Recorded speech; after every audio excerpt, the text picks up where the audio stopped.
আসসালামু আলাইকুম, welcome back to my new video.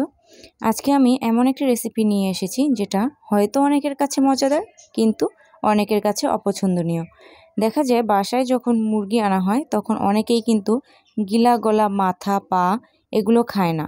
এগুলো কি হয়, ওই মা মেয়েদের পাতেই উঠে, বাকিরা কেউ খায় না। তো চলেন আজকে এই গিলা গলা পা দিয়ে একটা সুন্দর রেসিপি করে দেখাই আপনাদের। মুরগির এই গিলা গলা পা মাথা খুব সুন্দর করে পরিষ্কার করে আমি এখানে নিয়েছি।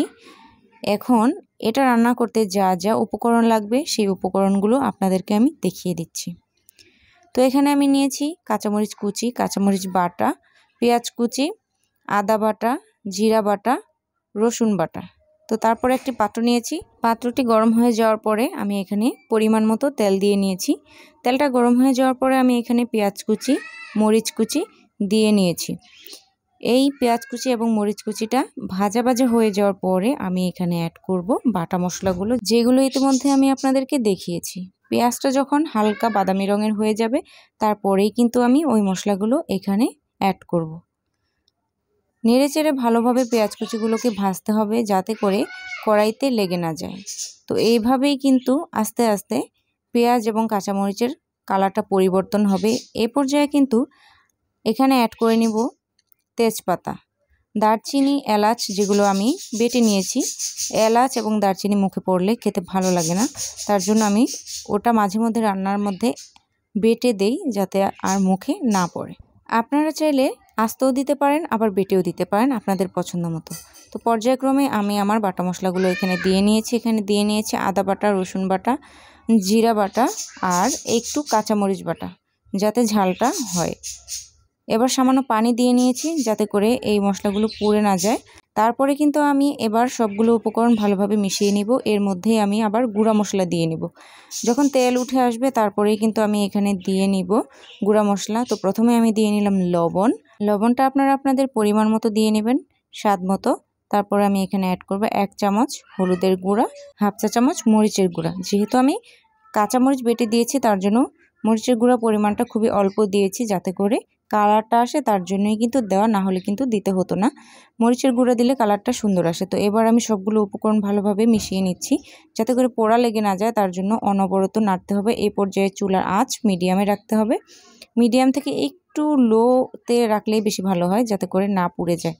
অপেক্ষা করতে হবে তেল উঠে আসা পর্যন্ত। তেল উঠে আসলে আমি এখানে খুব গুরুত্বপূর্ণ একটি উপাদান অ্যাড করব, সেটি হচ্ছে টমেটোর সস, বা আপনারা যারা টমেটো রেখে দিয়েছেন কাঁচা টমেটো কুচি কুচি করে এখানে দিলে হবে, সস দিলেও হবে। তো আমি এখানে যখন ভরপুর মৌসুম ছিল টমেটো গালিয়ে রেখেছিলাম, সেইগুলোকে দিয়ে নিব। এটাই হচ্ছে মূল আকর্ষণ, কারণ হচ্ছে এটা অনেকে খেতে চায় না। এই গলা গিলা মাথা পা এগুলো কিন্তু খুব মজা হয় এভাবে রান্না করে খেলে, আপনারা চাইলে ট্রাই করে দেখতে পারেন। তো সস অ্যাড করার পরে কিন্তু আমি খুব ভালোভাবে সসটাকেও কষিয়ে নিচ্ছি। কষিয়ে নেওয়ার পরেই কিন্তু এখানে আমি আমার সেই গলা গিলা পা মাথাগুলোকে দিয়ে নিব, যেটা আমি পরিষ্কার করে রেখে দিয়েছিলাম। এটা দেখতে কেমন লাগছে জানি না, কিন্তু খেতে কিন্তু মাশাআল্লাহ অনেক দারুণ হয়েছে। আর এটা আমাদের খুবই পছন্দ, আমরা খাই, অনেকেই খায় না। তো যারা খায় তাদের জন্য এই রেসিপিটা, আপনারা চাইলে এইভাবে রান্না করতে পারেন টমেটোর সস দিয়ে। আর এই টমেটোর সসটা কিন্তু হচ্ছে বাজার থেকে কেনা না, এটা আমি বাসায় করে রেখেছিলাম, সেটা দিয়েই কিন্তু রান্নাটা করে নিচ্ছি।